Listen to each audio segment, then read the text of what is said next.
안녕하세요. 배신의 장미입니다. 오늘의 사연 시작하겠습니다. 새로운 달력을 받을 때마다 빼곡하게 명절이 언제인지, 시어머니 생신이 언제인지, 시누이들 생일, 그리고 시누이들 애들의 행사날이 언제인지 적어 놓아야 했었던 나이 50 넘은 여자입니다. 파란만장할 것까진 없지만 바보같이 살았었던 제 인생 이야기를 좀 해볼까 합니다. 50대여 영원하라. 그리고 만일 저같이 바보같이 살고 있는 여자들이 있다면 늦지 않았으니 자유를 찾으시라 꼭 말씀드리고 싶네요. 결혼한 지는 한 20년 정도 되는 것 같네요. 애들 나이를 헤아려 보니 벌써 그렇게 살아왔네요. 남편 뒷바라지에 애들 키우고 그리고 시부모를 모시는 건 아니었지만 살뜰하게 챙기면서 제 인생 그렇게 살았었습니다. 처음 결혼하고 한 10년 동안은 아무 말도 못하는 그런 여자였던 것 같습니다. 시부모들 말도 안 되는 소리 해도 시누이들 별것 아닌 거 가지고 트집 잡아도 참는 게 제 역할이라 생각하고 그리 살았던 것 같아요. 그런데 10년 정도 지나니 목소리가 좀 커지긴 하더군요. 남편이 제게 그러더라고요. 그렇게 순하고 자기 말 잘 들어먹던 여자가 이젠 자기보다 목소리도 더 커지고 말도 안 들어 처먹는다고요. 여자들이 나이 들면 온순했던 여자들도 걸걸해지고 남자가 된다고 하더니만 저보고 딱 그 짝이라고 하는 겁니다. 비웃어 줬어요. 나를 이렇게 만든 게 누군데 저런 소리를 짓거리는 건지. 그리고 제 목소리를 내면서 저는 그때도 제가 한참 늦은 거라고 생각을 했었습니다. 10년을 참고 살다니 제가 바보였던 거죠. 제가 목소리를 내기 시작한 계기는 바로 지금은 돌아가신 시아버지로 인해서였습니다. 요즘 젊은 사람들은 당연히 하지 않겠지만, 그래요. 우리 나이도 병든 시아버지 모시는 거 힘든 세대 아닌가요? 처음엔 문제 없었죠. 시가 사람들 모여서 거동 불편한 시아버지 어떻게 해야 하는지 의논한 결과, 합리적인 요양원으로 모시자 그리 결론을 내리더군요.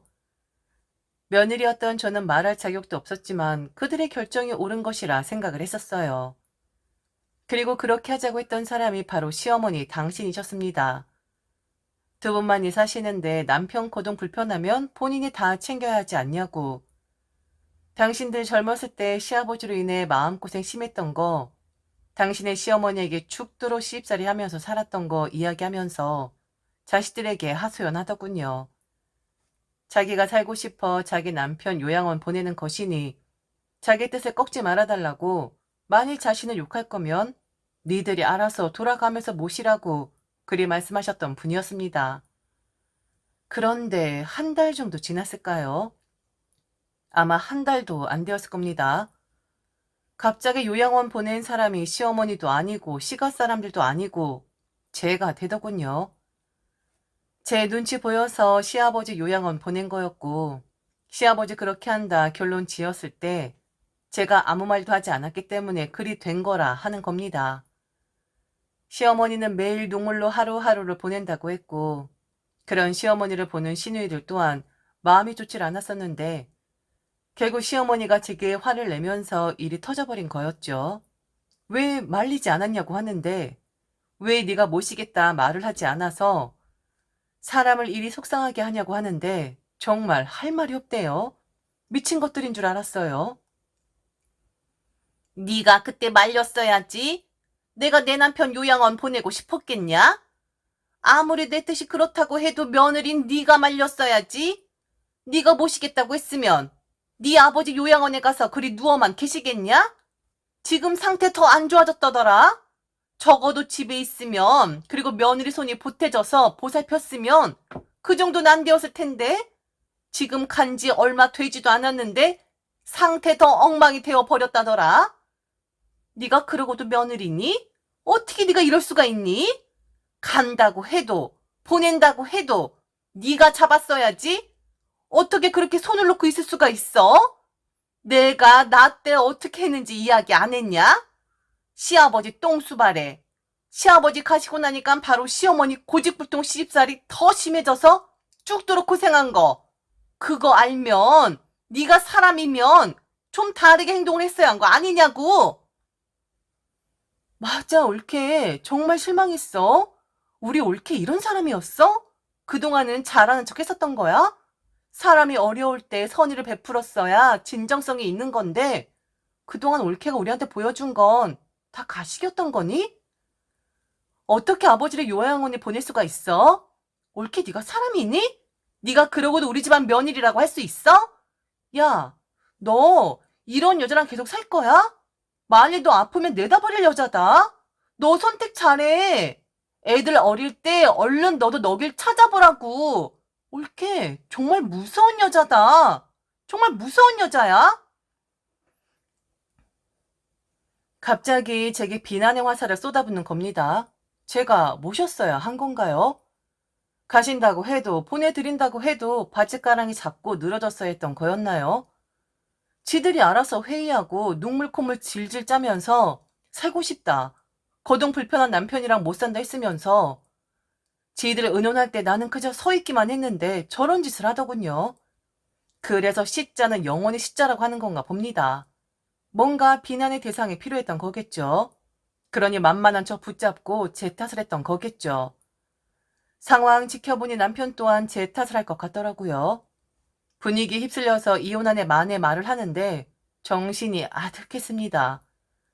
그래서 그때 목소리를 처음 냈어요. 상황 더 악화가 되었으면 의사 잘못이고 시아버지 몸 컨디션 잘못이지 그게 왜 제 탓이냐고요. 그리고 이 집에서 내가 언제 발언권을 가졌었냐고. 뭔가 잘못되어 가고 있는 것 같으니까 내 탓을 하고 싶은가 본데 이건 아니라고 그리 말을 했었네요. 10년 만에 그리 목소리 내고 나니까 그 이후엔 쉽더라고요. 10년 잘했는데 갑자기 저는 막대 먹은 그런 며느리가 되었거든요. 어차피 잘해도 비난받는 며느리면 잘 못하고 정정당당하게 비난받는 며느리가 되겠다 다짐했습니다. 그리고 이혼? 까짓 거 하고 싶으면 하자 했습니다. 나도 돈 벌고 있고 애들이 어려서 그렇긴 한데 그래도 애들이 충분히 선택할 수 있는 나이 되었고 내가 네 아픔을 내다버릴 여자 같으면 그 정도로밖에 나를 생각하지 않는다면 지금 바로 갈라서 자고 저도 그랬죠. 입 꾹 다물대요. 지 불리해지면 원래 그런 인간인데 사람 쉽게 안 변하죠. 그렇게 어영부영 10년을 더 살았습니다. 그렇게 대바라진 며느리로 결국 시아버지 요양병원에 들어가신 지 3년 만에 돌아가셨는데 남편 잡아먹은 년이 아닌 시아버지 잡아먹은 년이 되어서 그렇게 살고 있더라고요. 만일 남편까지 저를 들들 볶았다면 벌써 헤어졌겠지만 살아보니 그렇더군요. 여자 목소리가 커지면 남자 목소리는 작아지는 법이랍니다. 그리고 돈, 이게 참 중요한 게 되바라진 며느리 되면서 제 것을 챙기게 되더라고요. 남편의 차 내 돈 주고 내가 할부값 내주고 있어도 내 명의가 아니라 남편의 명의였었는데 목소리 커지니 내 것은 내 것으로 확실하게 챙기게 되더군요. 그리고 운이 좋은 경우도 좀 있었고요. 남편보다 수입 자체가 많아지니까 더 목소리 커지게 되었고 암만 시어머니 시누이들 지랄을 떨어도 남편 선에서 지가 알아 다 커버를 치더라고요. 지도 늙어 버림받긴 싫으니까 저를 사랑해서가 아니라 지 살기 편하니까 그렇게 빌붙어서 먹고 살고 싶어 그리 행동하는 거 알고 있었지만 그래도 내 선택이고 그놈이랑 애까지 낳았으니 내가 책임져야 한다 생각했었죠. 그러다가 얼마 전 일이 터져버렸죠. 예전에 그렇게 나이석에 말을 했었던 신우이란 사람이 갑자기 제게 옳게 옳게 우리 옳게 하면서 친한 척을 하는 겁니다. 갑자기 사람이 왜 이러나? 사람이 갑자기 변하면 죽을 날 받은 거라 했는데 혹시 건강에 무슨 문제 생겼냐고까지 물어봤습니다. 우리 나이가 그렇잖아요. 까딱 잘못하면 아무것도 아니겠지 하고 넘겨버리다가 큰 병 만드는 거. 그리고 신우이가 절대로 제게 친한 척을 하는 사람이 아니었었습니다. 이간질 시키려고 바득바득 우기기만 했었던 사람이었고 제 뒤에서 뿐만 아니라 제 앞에서까지 제게 비난질했었던 사람이었어요. 그런데 이 사람이 갑자기 변하니까 솔직히 저는 걱정돼서 물어본 거였습니다. 그런데 그 말이 와전이 되더라고요. 그리고 나서 저는 꼼짝없이 신우이 병들어 죽었으면 하는 사람이 되었었고요. 만일 제가 진짜 그런 생각이 있었다면 지금 당장 벼락 맞아 죽을게요. 그런데 그런 여자가 아닌데 너무 고분고분하니까 혹시 어디 아프신 거예요? 사람이 왜 갑자기 이렇게 변했어요? 라고 말을 했을 뿐인데 제 말에 잔뜩 화가 난 시누이가 없는 말, 있는 말 다 지어내는 바람에 한바탕 난리가 나 버리게 된 거죠. 남편도 저보고 선을 넘었다고 했고 시어머니는 제 머리채를 잡으려고 했었고 시누이란 사람은 제가 그런 생각까지 먹고 있는 줄 몰랐다고 자기를 그렇게까지 미워하고 저주하고 있었는지 몰랐다며 울고불고 난리를 쳤었습니다. 제가 말 실수를 했을 수도 있습니다. 그런데 저는 그런 뜻이 전혀 없었고 아무리 제가 제 변명을 해도 믿어주질 않는 거예요. 결국 신우에게 사과를 해야 한다는 결론이 내려졌는데 까짓거 신우가 기분 나빴다면 사과 한번 시원하게 하고 끝내면 된다 생각을 했는데 그렇게는 못 받아주겠답니다. 그러면서 뭘 원했는 줄 아십니까? 저 때문에 자신이 충격을 받아서 지금 정신과 치료를 하고 있으니 손해배상을 하랍니다.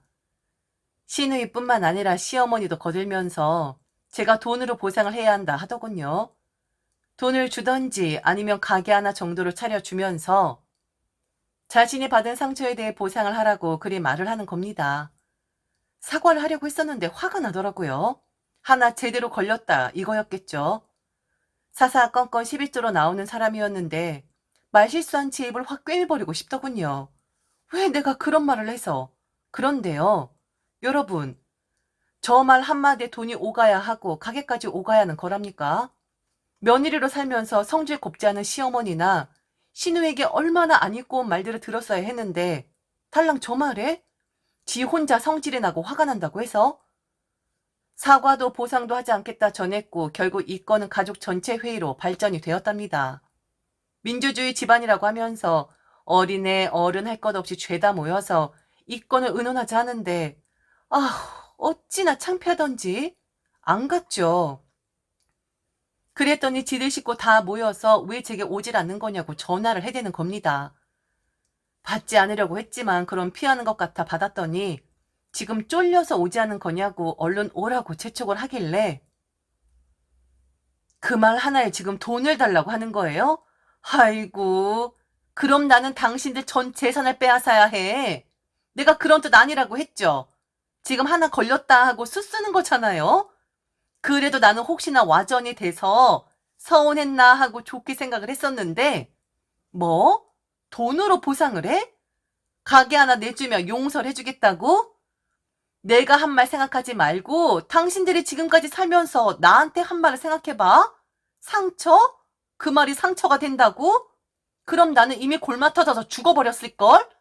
어디서 되지도 않는 억지를 부리면서 머리를 굴려요? 지긋지긋한 사람들. 아주 잘 뭉치네. 뭉쳐서 어디 한번 머리 굴려봐요. 나는 사과도 아무것도 하지 않을 테니까. 말 한마디가 이렇게 무섭습니다. 저도 아주 재미나게 보고 있는데 이혼한 사람들 나와서 다시 사랑을 찾는 그 프로그램 있잖아요. 말 한마디에 오해를 낳고 그 오해가 또 오해를 낳아서 결국엔 돌이킬 수 없는 파국을 일으키는 저의 한마디에 폭풍이 몰아치는데 그래서 사과라고 싶었는데 아무리 생각을 해봐도 무슨 속셈이 있어 보이는 겁니다. 그리고 그 예감은 정확하게 맞았고요. 뒤늦게 시댁에 갔다가 남편이 어이없는 소식을 들고 집으로 돌아왔습니다. 시누이의 딸이 그러더랍니다. 엄마 그만 좀 하라고요. 만일 내가 결혼해서 엄마 같은 시누이 만날까 무섭다고요. 왜 그렇게 못 잡아먹어 안달이냐고. 그리고 틀린 말 한 것도 없지 않냐고. 갑자기 엄마가 친한 척한 거 맞고 그리고 가게 하나 하고 싶은데 지원 좀 받고 싶어 그러는 거 내가 아는데 딸 자식 앞에 두고 지금 이게 가족들 전체가 뭐 하는 짓이냐고 좀 창피한 줄 알라고 소리를 치더랍니다. 그 소식을 남편이 가지고 와서 제게 전하는데 웃음이 났어요. 그래도 시누이는 막장인데 딸은 제정신을 갖고 있었더라고요. 저는 지금 시댁과는 아예 연락 안 하고 살고 있습니다. 만만했다가 만만하지 않은 며느리로 살았는데 갑자기 한순간에 다시 만만한 며느리가 될 뻔했었던 일련의 사건에 화가 나기도 하고 저를 너무 업신여기는 것 같아 그들을 더 이상 보고 싶지가 않더라고요. 물론 시어머니는 제게 끊임없이 연락을 해옵니다. 딸이 잘못했다고요? 그럴 줄 알았다고요. 우리 며느리가 그렇게 할 사람이 아닌데 그게 텅텅 빈 머리를 쓰고 있었던 거라고요. 다행히 손녀가 바른 소리를 했으니 저도 이제 마음 풀고 예전처럼 지내자 하는데 자식이 잘못하면 그 부모에게도 전가가 되는 거라 했어요. 그러니 제게는 더 이상 연락하지 마시고 하실 말씀 있으시면 자식인 남편 붙잡고 이야기하시라 했습니다. 시댁에 드리는 용돈까지 끊어버리면 너무하니까 그것까진 안 하고 있어요. 그런데 잘난 딸한테도 좀 받으시라고 용돈 반으로 줄여버렸습니다.